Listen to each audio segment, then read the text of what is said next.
할렐루야. 반갑습니다. 하나님께서 오늘 우리에게 풍성하게 차려주신 하늘의 양식을 함께 먹고 누리고 그 은혜로 새 힘을 얻는 저와 여러분 되시기를 주의 이름으로 축복합니다. 사울이 사무엘을 만났을 때 가장 먼저 한 일은 하나님 앞에 예배를 드리는 일이었습니다. 그것이 하나님이 사울을 택해 주셨을 때의 첫 번째 사명입니다. 예배하는 것입니다. 사울을 인도하시는 그 길을 보면 암나기들을 잃고 염려하는 그 마음을 갖게 되는 동안에 하나님은 그로 하여금 예배의 자리로 이끌어 주신 것이죠. 우리도 마찬가지입니다. 인생의 막힘을 경험하고 답답한 일을 겪고 또 슬픈 일을 경험하고 실패를 경험하게 되는 동안에 하나님은 우리를 하나님을 예배하고 섬기는 길로 인도해 주신다는 것입니다. 그렇게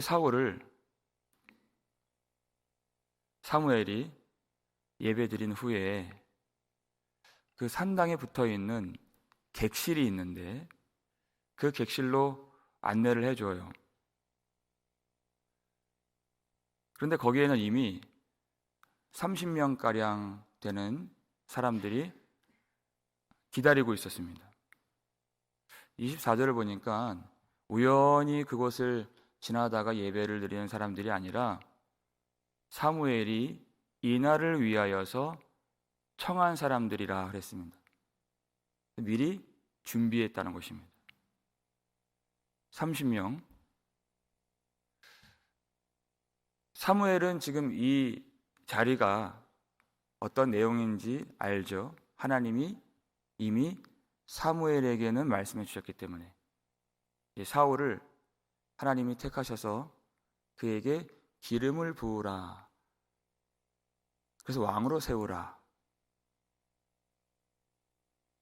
사울을 왕으로 삼는 그 일을 위하여서 이 만찬을 미리 준비한 것입니다. 그래서 초대된 30명이었기 때문에 아무나 와서 이 만찬에 청함을 받은 것이 아니라 그래도 이스라엘 내에서 꽤나 힘이 있고 영향력이 있는 사람들로 부름을 받고 초대를 받은 것입니다. 그런데 사무엘이 사울을 어디에 앉혔다고 했죠? 22절 보니까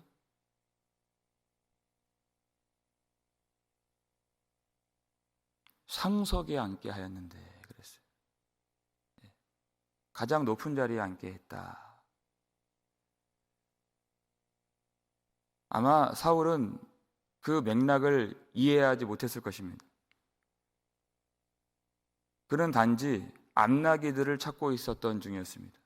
마음이 염려가 되죠. 그리고 그것마저도 포기하고 우리 아버지의 집으로 돌아가자. 아버지가 암나기들보다 우리를 더 걱정하시겠다. 그렇게 마음을 먹었는데 우연치 않게 사환이 하나님의 사람을 찾아가자고 해요. 그러니까 암나기들을 찾다가 다시 하나님의 사람을 찾아요. 사울이 갖고 있는 마음은 그거밖에 없어요. 근데 여러분 9장 11절을 볼까요? 11절을 보시면 그들의 가는 길이 어떤지 유심히 한번 살펴보세요. 11절 보니까 그들이 성읍을 향한 비탈길로 올라가다가 이렇게 되어 있어요. 그들이 올라가고 있습니다. 14절을 보세요. 14절 보니까 그들이 성읍으로 어떻게 해요? 올라가서 이렇게 되어 있어요. 성읍으로 올라갔죠? 예. 라마라고 하는 숲땅이라고 하는 라마는 그 뜻 자체가 높은 곳이에요. 이름 뜻이. 19절을 보세요. 거기서 사무엘을 만났습니다. 그랬더니 사무엘이 또 뭐라고 사울에게 얘기를 해줘요? 너는 내 앞서 산당으로 올라가라 이렇게 얘기해 주는 거예요. 자, 이들의 길을 보세요. 그들이 빛짝길로 올라가고 성읍으로 올라가고 높은 이 라마에 올라가니까 사무엘이 너는 내 앞서 산당으로 올라가라. 그 높은 곳에 마을이 있는데 산당은 더 위에 있는 거예요. 이렇게 올라가라. 그리고 산당 옆에 객실이 있어요. 근데 여기 보니까 높은 사람들이 쭉 30명이 앉아 있어요. 그런데 사무엘이 또 어디 앉혀요? 상석에 앉히는 거예요. 높은 곳에 또 높은 산당에 높은 사람들 그 위에 앉혀요. 무슨 얘기입니까? 이스라엘의 왕이 되겠다는 것이에요. 이스라엘의 왕으로 삼겠다는 것입니다. 사울은 몰랐습니다. 암나게들 찾는 동안에 마음이 염려가 되고 어디 가면 찾을 수 있을까? 그런 막연한 생각 가운데 하나님이 그를 인도하시는 그 길이 하나님이 그를 이스라엘의 왕으로 세워주시는 가장 높은 곳에 앉게 되었다는 것입니다. 여러분, 우리 인생도 오히려 하나님을 만나고 나서 내 인생이 더 내려가는 것처럼 느껴질 때가 있어요. 오히려 내가 기도하는 것 하나님이 들으시는지, 내 마음의 소원 응답되고 있는지 잘 알지 못할 때가 있습니다. 마음은 눌리고 시간이 지남으로 낙심도 생기고 몸은 지치고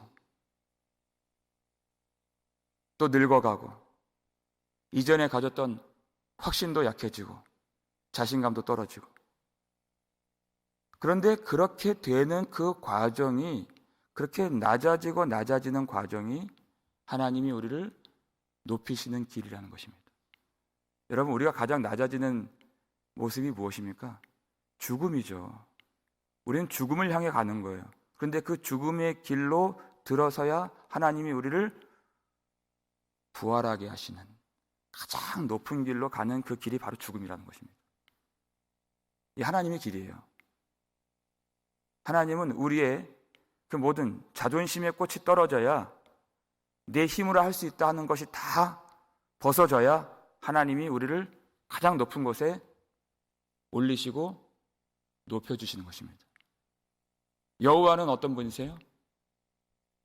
가난하게도 하시고 부하게도 하시며, 사무엘상 2장 7절이잖아요. 여호와는 낮추기도 하시고 높이기도 하시는도다. 그 주체가 하나님이시라는 것이에요. 하나님이 낮춰주십니다. 그것이 하나님이 우리를 높이시는 방법이고 길이 되는 것이에요. 그래서 절대 우리가 기억해야 될 것, 내가 스스로 높아져서는 안 됩니다. 내가 스스로 높아지면 하나님은 반드시 우리를 추락시키십니다. 낮추십니다.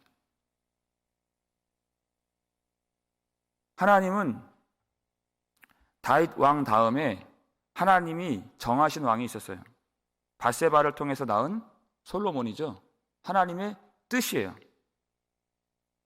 그런데 핫깃의 아들 아도니아가 자기 스스로를 높였어요. 열왕기상 1장 5절 볼까요?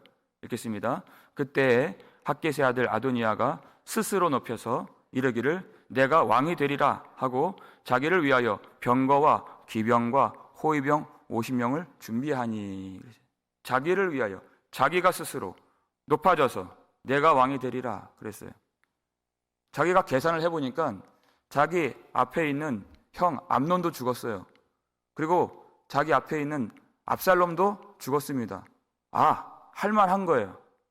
그러니까 기병과 병거와 호위병을 모으는 것, 힘이 있기 때문에 모을 수 있는 것입니다.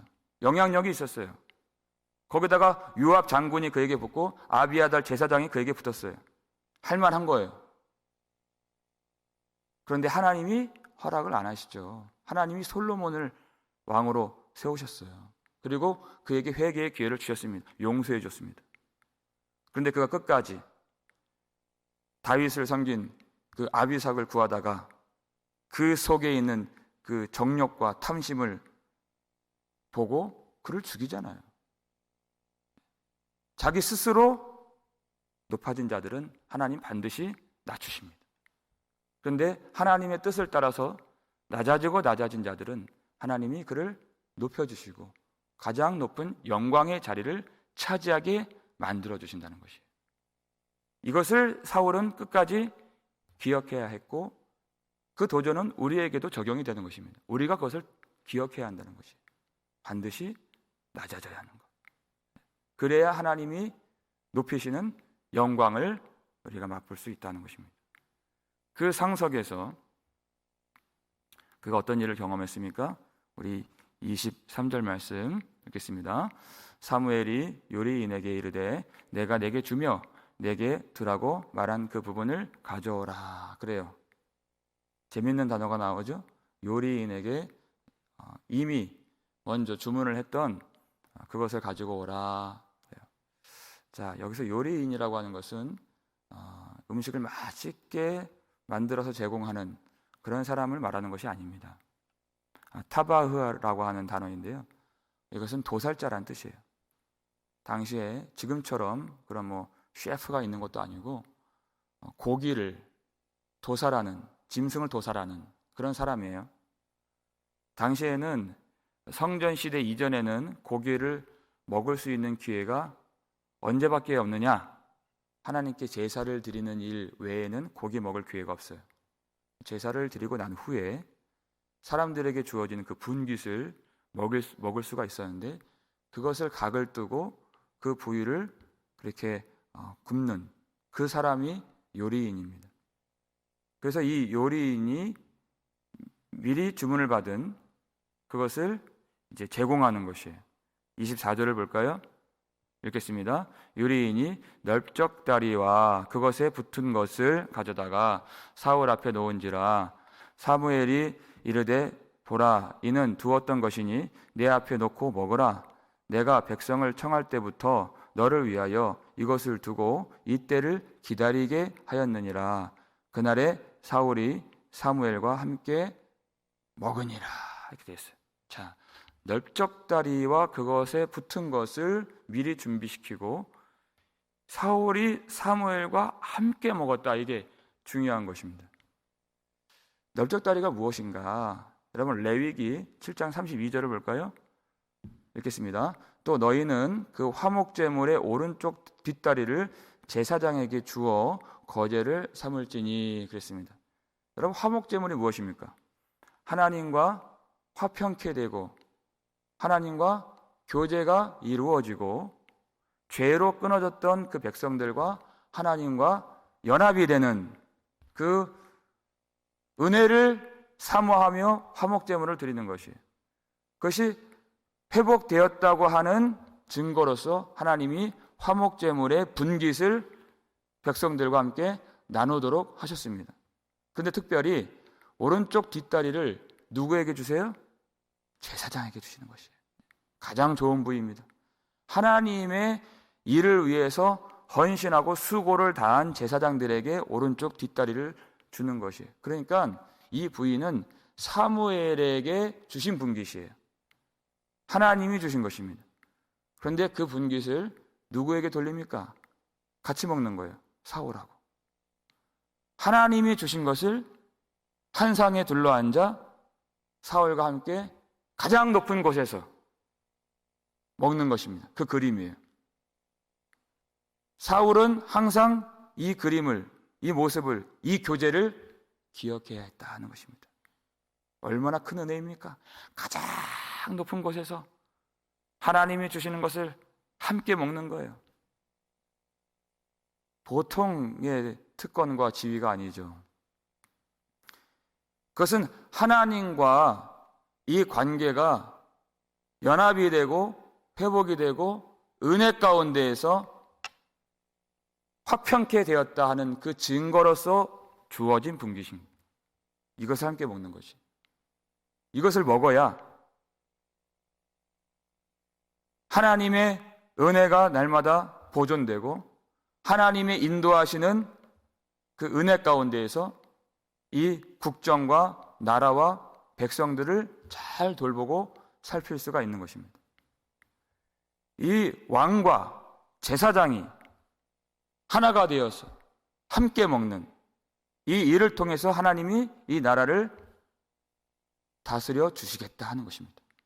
화평케 만들어 주시겠다 하는 것입니다. 왕과 제사장이 온전히 교제할 때만이 하나님의 평강이 이 땅에 나타나도록 하나님이 역사해 주시고 인도해 주시고 보호해 주시겠다 하는 것입니다. 이 교제를 절대 잊어서는 안 되는 것이. 하나님의 백성들은 하나님과의 그 관계가 회복되고 하나님과 연합이 될 때 그 은혜가 우리 속에 머물러 있다는 증거가 무엇입니까? 성도가 서로 한 상에서 교제를 누리는 것이에요. 여러분, 거기까지가 예배를 드리는 것입니다. 여러분, 우리가 신앙 고백 매주 예배 때 드리죠. 사도신경으로 예배 신앙 고백 드리잖아요. 거기서 신앙 고백은 세 가지 파트입니다. 첫 번째가 성부에 대한 고백, 두 번째가 성자에 대한 고백, 그 다음에 성령에 대한 고백이에요. 근데 그 중간 성자에 대한 고백이 가장 길죠. 그는 성령으로 잉태되어 동정녀 마리아에게서 나시고 그리고 산자와 죽은 자를 심판하러 오시리라. 가장 긴 고백, 예수 그리스도예요. 그 다음에 무엇입니까? 성령을 믿사오며 거룩한 공교회와 그 다음에 성도의 교제를 믿는다는 고백이에요. 성도의 교제는 그냥 해도 되고 말아야 되는 것이 아니라 예수 그리스도를 믿는 그 고백과 함께 반드시 들어가는 믿음의 고백인 거예요. 우리 실천의 강령인 것입니다. 예수 그리스도와 우리가 연합이 되었다면, 하나님과 화평이 되었다면 성도의 교제를 믿고 반드시 그 속에 들어가야 하는 것이에요.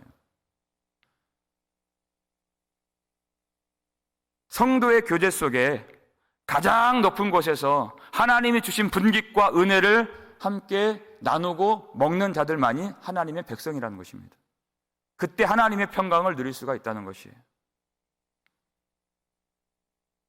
하나님이 주신 것을 함께 먹을 때 온전히 하나님께 영광을 돌릴 수 있고, 사울은 백성들을 사랑하면서 하나님이 우려하셨던 빼앗는 왕이 아니라 섬기는 왕으로, 하나님의 말씀으로 다스리는 왕으로 하나님이 세워주시겠다는 것입니다.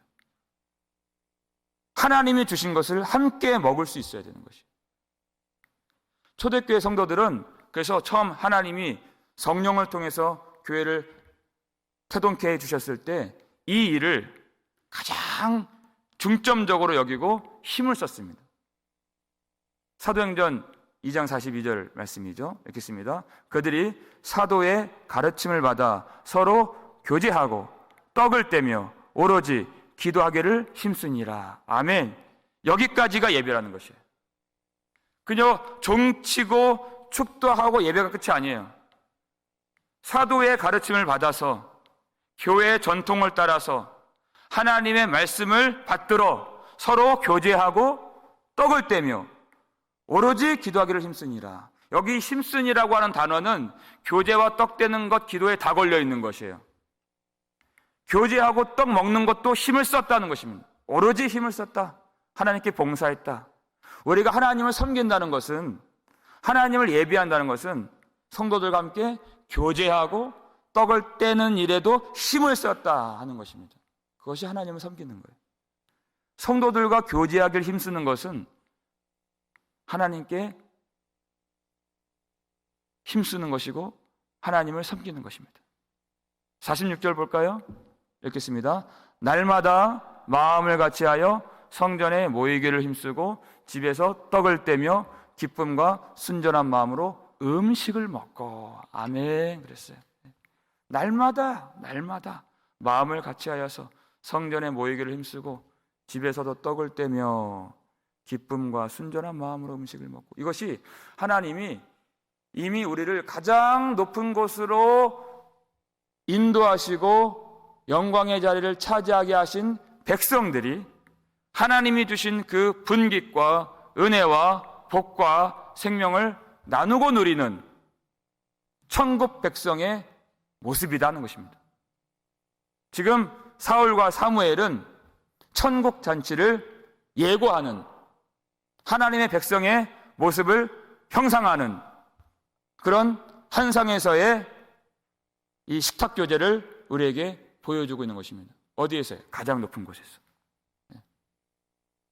우리는 이 땅에서도 하나님의 백성으로 부르심을 받았어. 이미 이 천국 교제에 청함을 받고 허락받은 가장 높은 곳에 있는 하나님의 백성들입니다. 이 교제 안에 들어온다는 것은, 한상에 둘러앉아 식탁 교제를 나눈다는 것은 하나님의 백성이 되었다고 하는 징표가 되는 것이에요. 보통의 은혜가 아닙니다. 그래서 우리는 성령께서 하나가 되게 하신 것을 힘써 지키는 것이에요. 이 은혜가 얼마나 귀한지. 이 팬데믹, 이 코로나 바이러스 이 사태를 맞이하여서 여러분, 이 식탁의 교제가 중지되었다는 것은 얼마나 위험한 일인지 모릅니다. 너무나도 무서운 일이에요. 우리는 깨어 있어야 되는 것이에요.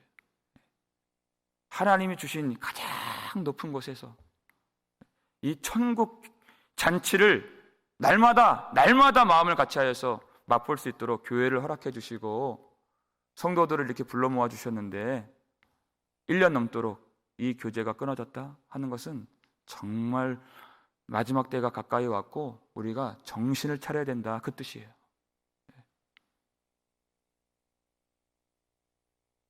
요한계시록 3장 20절을 보면 예수님께서 내가 문 밖에 서서 두드리노니, 볼지어다 내가 문 밖에 서서 두드리노니 누구든지 내 음성을 듣고 문을 열면 내가 그에게로 들어가 그는 나와 더불어 먹고 나는 그와 더불어 먹으리라 그랬어요.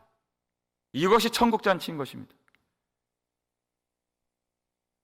날마다 높은 곳에서 주님과 함께 더불어 먹으며 마시며 생명신학가에서 그 영원한 생명의 복을 누릴 수 있는 그 교회로 우리를 불러주신 것이, 요한계시록 3장 20절 그 다음 절 21절 볼까요? 읽겠습니다. 이기는 그에게는 내가 내 보좌에 함께 앉게 하여 주기를 내가 이기고 아버지 보좌에 함께 앉은 것과 같이 하리라. 아멘. 그랬어요. 이기는 그에게는 그랬어요. 이런 세상 속에서 성도의 규제를 막고 그것을 회방하고 그것을 하찮게 여기도록 만드는 이러한 세속주의와 교회를 공격하는 이런 악한 세대 가운데에서 이기는 그에게는 그랬어요. 이기는 그에게는. 개인주의적이고 교회를 멸시하고 성도의 교제를 믿지 않는 이런 세상 속에서 이기는 그에게는, 회개하는 그에게는, 자기를 꺾고 이 교제 안에 하나님의 은혜 안에 이 평강 안에 함께 있기를 원하는 자들에게는 예수 그리스도께서 하나님 보좌에 앉으신 것과 같이 우리 모두를 그 높은 자리에서 영광의 보좌에 하나님의 보좌에 함께 앉게 해 주시겠다. 이 약속을 여러분 기억하셔야 됩니다. 왕과 제사장이 함께 앉아 먹는 거예요. 그런데 하나님이 우리를 무엇이라 칭하셨습니까? 왕 같은 제사장이라는 거예요. 왕과 제사장이 한 상에 둘러 앉은 것은 그가 한 몸이 되었다는 것입니다. 왕 같은 제사장이에요, 우리가. 이 한 몸이 된 관계는 하나님이 하나가 되게 하신 이 한 몸은 사람이 나눌 수가 없는 것입니다. 세상에 찢을 수가 없는 것이에요. 어떠한 팬데믹이 오고 환란이 오고 전쟁이 와도 우리는 이 믿음의 교제, 은혜의 한 상을 우리가 버려서는 안 되는 것이에요. 예수님은 항상 한 상에서 먹으셨습니다. 레위 집에서도 먹으시고 삭개오 집에서도 먹으시고 부활하신 예수님은 제자들과 함께 생선을 먹으시고 조반을 드시고 함께 드셨던 주님, 오늘도 우리와 교제하길 원하시고 우리가 함께 모여서 먹기를 원하십니다. 하나님이 우리에게 주신 하늘의 분깃, 하나님의 은혜를 오늘 한 상에서 둘러앉아 이 말씀을 먹는 것처럼 하나님이 주시는 그 생명과 은혜와 평강과 복을 함께 누리며 새 힘을 얻어서 하나님께 영광을 돌리며 하나님 앞에 신실한 믿음으로 한 몸이 되어서 살아가며 주의 일에 힘쓸 수 있는 저와 여러분 되시기를 주의 이름으로 축원합니다. 기도하겠습니다. 아버지 하나님, 감사를 드립니다. 우리가 더 높은 곳에서 영광의 자리에서 하나님과 화평케 된 모든 백성들이, 예수 그리스도와 한 몸 된 하나님의 백성들이, 우리 모두가 주님 안에서 하나가 되어서 주님이 주시는 은혜를 함께 먹으며 생명을 누리며 믿음으로 살아갈 수 있도록 우리의 길을 인도해 주시옵소서. 우리 마음의 낙심과 눌림과 두려움과 염려가 있는 길이었지만 우리로 하여금 예배케 하여 주시고 하나님이 세우시는 가장 높은 곳으로 인도해 주시니 감사를 드립니다. 우리가 오늘 그 은혜를 깨달으며 성도의 교제가 얼마나 큰 특권이며 영광이며 얼마나 귀한 은혜인지 감사하며 어려운 때를 맞이했지만 우리가 힘써서 믿음으로 이 교제 안에 참여하고 날마다 마음을 같이하여서 성도들과 함께 떡을 떼며 기도하기를 힘쓸 수 있는 복된 교회가 되게 해 주시옵소서. 이 땅에 살고 있지만 가장 높은 곳으로 우리를 앉게 해주시고 예수 그리스도와 더불어 먹게 하시는 한 몸 된 지체들이 오늘도 힘을 얻어서 믿음으로 살 수 있도록 주님께서 그 마음에 하나님의 평강을 부어주시고 하나님의 생명을 누리게 하시고 하나님의 은혜로 다시 한번 우리가 주의 일에 힘쓸 수 있는 거룩한 백성들 되게 해 주시옵소서. 삶의 여러 가지 일로 두려워하지 않도록 도와주시고 고통하며 아파하는 모든 자들 이 시간 하나님께서 어루만져 주시오며 하나님께서 가장 좋은 곳으로 축복해 주시고 하늘의 힘과 능력으로 모든 하나님의 백성 왕같은 제사장들에게 하나님의 은혜와 능력을 충만하게 부어주셔서 새 힘을 가지고 하나님이 주신 능력과 지혜를 가지고 하나님 잘 섬기며 또 서로 사랑할 수 있는 하나 될 수 있는 거룩한 길을 걸어갈 수 있도록 도와주시옵소서. 모든 것 다 감사드리오며 우리를 구속해 주신 예수 그리스도의 이름으로 축복하며 기도 올리옵나이다. 아멘.